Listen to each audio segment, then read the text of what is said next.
इस वीडियो में आपको 7th class social science subject का कंप्लीट सॉल्यूशन देखने को मिलेगा।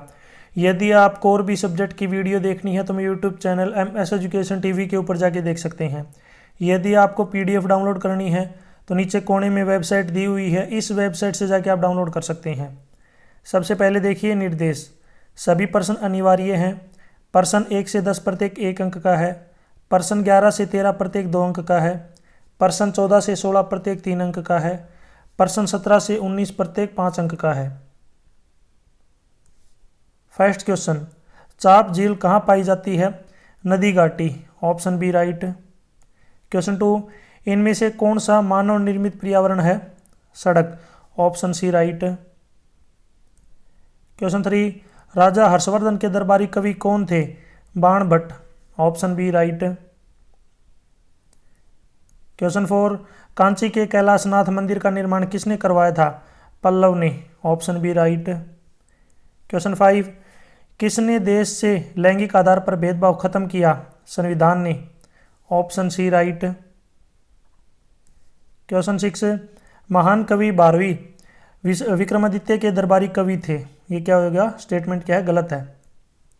क्वेश्चन 7, त्रिपक्षीय संघर्ष डैश अधिकार करने के लिए हुआ था? कन्नौज पर अधिकार करने के लिए हुआ था। क्वेश्चन 8, नालंदा विश्वविद्यालय में 10,000 विद्यार्थी तथा 5,000 शिक्षक कार्यरत थे। ये सही और गलत आपको बताना है। तो ये क्या होगा? गलत, क्योंकि 10,000 विद्यार्थी थे लेकिन जो शिक्षक थे वो थे 2,000।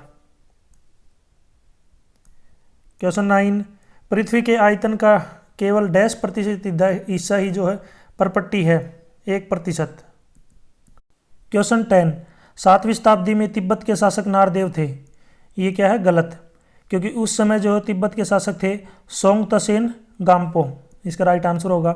आप मुझे कमेंट सेक्शन में बताएंगे वर्तमान में भारत में कुल कितने राज्य और कितने यूटी यानी कि यूनियन टेरिटरी केंद्र शासित प्रदेश है। इसका आंसर आप मुझे ज़रूर कमेंट सेक्शन में बताएं। वर्तमान में भारत में कितने राज्य हैं और कितने यूटी हैं केंद्र शासित प्रदेश। क्वेश्चन 11, शैलों के क्या उपयोग हैं? आंसर, शैलों का उपयोग भवन निर्माण, सड़कों, पुलों, मूर्तियों और औद्योगिक सामग्री बनाने में किया जाता है। कुछ शैलें खनिजों और धातुओं का भी जो है स्रोत होती हैं। क्वेश्चन 12, पल्लव काल में निर्मित मंदिरों की क्या विशेषताएं थी? आंसर, पल्लव काल में मंदिर पत्थरों को काटकर बनाए जाते थे जिन्हें रथ मंदिर कहा जाता था। इन मंदिरों में सुंदर मूर्तिकला और नक्काशी की गई थी और इनमें द्रविड़ स्थापत्य शैली का प्रयोग किया गया था। महाबलीपुरम के पंचरथ और कैलाशनाथ मंदिर इसके प्रमुख उदाहरण हैं। क्वेश्चन 13, वैदिक साहित्य में कितने वेद ग्रंथ हैं? वैदिक साहित्य में जो वेद ग्रंथ है ऋग्वेद, यजुर्वेद, सामवेद और अथर्ववेद। आप मुझे कमेंट सेक्शन में बताएंगे सबसे पुराना ग्रंथ कौन सा है, यानी कि इन सभी में सबसे पुराना ग्रंथ कौन सा है, कमेंट सेक्शन में बताएं। क्वेश्चन 14, भारतीय जीवन पद्धति का मुख्य आधार क्या है? आंसर, भारतीय जीवन पद्धति का मुख्य आधार संस्कृति और आध्यात्मिकता है जो धर्म, परंपराओं और नैतिक मूल्यों से संचालित होती है। इसमें आध्यात्मिकता को जीवन का परम लक्ष्य माना गया है। भारतीय संस्कृति में संयुक्त परिवार प्रणाली जो है प्रकृति के प्रति सम्मान और नैतिक कर्तव्यों यानी कि धर्म के पालन को बहुत महत्व दिया गया है।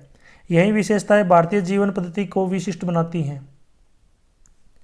क्वेश्चन 15, हमें सरकार को कर क्यों देना चाहिए? कर का मतलब है टैक्स। हमें सरकार को टैक्स क्यों देना चाहिए? आंसर, हमें सरकार को कर इसलिए देना चाहिए क्योंकि सरकार उसी धन से देश के विकास के कार्य करती है। कर से प्राप्त धन से सरकार सड़कें, स्कूल, अस्पताल, पुल और अन्य जन सुविधाएं बनाती हैं। इसके साथ ही यह धन सुरक्षा, शिक्षा, स्वास्थ्य और गरीबों की सहायता जैसे कार्यों में भी उपयोग किया जाता है। इसलिए हर नागरिक का यह कर्तव्य है कि वह ईमानदारी से कर दे, कर यानी कि टैक्स, ताकि देश तरक्की कर सके। क्वेश्चन 16, क्या आप सोचते हैं अगर आपकी माँ या वे लोग जो घर के काम में लगे हैं एक दिन के लिए हड़ताल पर चले जाएं तो क्या होगा? आंसर, अगर माँ या घर के काम करने वाले लोग एक दिन के लिए हड़ताल पर चले जाएं तो घर पूरी तरह अस्त व्यस्त हो जाएगा। खाना पकाने, सफाई और कपड़े धोने जैसे सभी काम रुक जाएंगे। परिवार के सदस्यों को ये काम खुद करने पड़ेंगे लेकिन वे इसके आदी नहीं होते, इसलिए सब कुछ बिगड़ सकता है। इससे हमें यह समझ में आता है कि माँ और घर के अन्य काम करने वाले लोगों का जो है परिश्रम बहुत महत्वपूर्ण है और हमें उनका सम्मान करना चाहिए। क्वेश्चन 17, अपक्षय और अपर्दन में अंतर बताइए। फर्स्ट है अपक्षय, दूसरा है अपर्दन।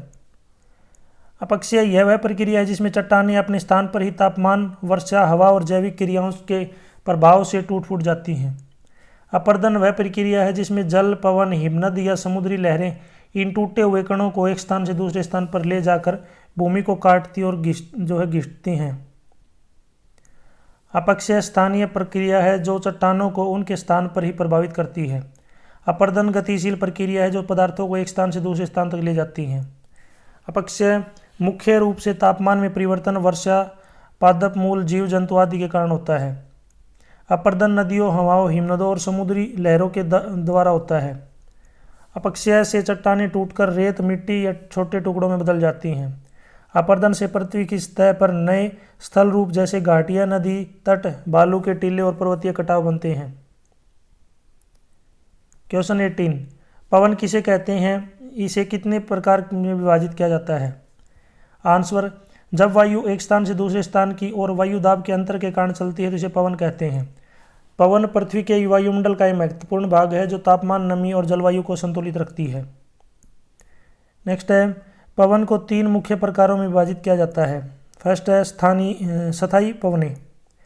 ये पवनें पूरे वर्ष लगभग एक ही दिशा में समान रूप से चलती हैं और पृथ्वी पर बनने वाले स्थायी दाब क्षेत्रों पर निर्भर करती है। प्रमुख स्थायी पवनें हैं व्यापारिक पवनें, पश्चिमी पवनें और ध्रुवीय पवनें, जो पृथ्वी के विभिन्न भागों में ऊष्मा और नमी का संतुलन बनाए रखती हैं। नेक्स्ट है ऋतु चक्र पवनें। ऋतु चक्र को हम बोलते हैं मौसमी, आप इनको जो है मौसमी पवनें भी बोल सकते हैं। इसका आंसर है, ये पवनें ऋतु परिवर्तन के साथ अपनी दिशा बदलती हैं। इसका प्रमुख उदाहरण भारतीय मानसून है जो ग्रीष्म ऋतु में दक्षिण पश्चिम दिशा से वर्षा लाता है और शीत ऋतु में उत्तर पूर्व दिशा में बहती है। ये पवनें कृषि और वर्षा के लिए अत्यंत महत्वपूर्ण है। नेक्स्ट है स्थानीय पवनें। ये किसी विशेष क्षेत्र में स्थानीय तापमान, स्थलाकृति और वायु दाब के अंतर के कारण चलती है। उदाहरण स्वरूप जैसे लूह, फोहन, चिनूक, समुद्री पवन और स्थलीय पवन, जो अपने क्षेत्र के स्थानीय मौसम को प्रभावित करती हैं। क्वेश्चन 19, पाल, प्रतिहार एवं राष्ट्रकूट वंश के लिए कन्नौज क्यों महत्वपूर्ण था? संक्षेप में वर्णन करें। आंसर, पाल, प्रतिहार और राष्ट्रकूट वंशों के लिए कन्नौज अत्यंत महत्वपूर्ण था क्योंकि यह प्राचीन भारत का एक राजनीतिक, सांस्कृतिक और व्यापारिक केंद्र था। हर्षवर्धन ने कन्नौज को अपनी राजधानी बनाकर इसे गौरवपूर्ण स्थान दिया था। यह नगर गंगा के किनारे स्थित था, इसलिए इसका क्षेत्र बहुत उपजाऊ और समृद्ध था और व्यापार के लिए भी उपयुक्त था। उस समय यह माना जाता था कि जो राजा कन्नौज पर अधिकार करेगा वह पूरा उत्तर भारत का सर्वाधिक शक्तिशाली शासक बन जाएगा। इस कारण पाल, प्रतिहार, राष्ट्रकूट वंशों ने कन्नौज पर अधिकार के लिए त्रिपक्षीय संघर्ष किया, जिससे यह नगर राजनीतिक दृष्टि से और भी अधिक महत्वपूर्ण बन गया। यहाँ तक वीडियो अपनी कंप्लीट हो चुकी है। वीडियो अच्छी लगी तो उसको लाइक करें, अपने दोस्तों के साथ ज़रूर शेयर करें। आप मुझे कमेंट सेक्शन में बताएंगे हरियाणा की राजधानी क्या है। हरियाणा की राजधानी कौन सी है? इसका आंसर आप मुझे ज़रूर कमेंट सेक्शन में बताएं। यदि आपको और भी वीडियो देखनी है तो मैं YouTube channel MS education TV के ऊपर जाके देख सकते हैं। यदि आपको PDF डाउनलोड करनी है तो नीचे कोने में वेबसाइट दी हुई है, इस वेबसाइट पे आपको जो इनकी PDF मिल जाएगी, वहाँ से आप इसको डाउनलोड कर सकते हैं। यदि आपको कोई भी हेल्प चाहिए, मेरे से कॉन्टैक्ट करना चाहते हैं, तो आपको इसी वीडियो के डिस्क्रिप्शन में सोशल मीडिया का लिंक मिल जाएगा, वहाँ से आप मेरे से कॉन्टैक्ट कर सकते हैं। Thanks for watching.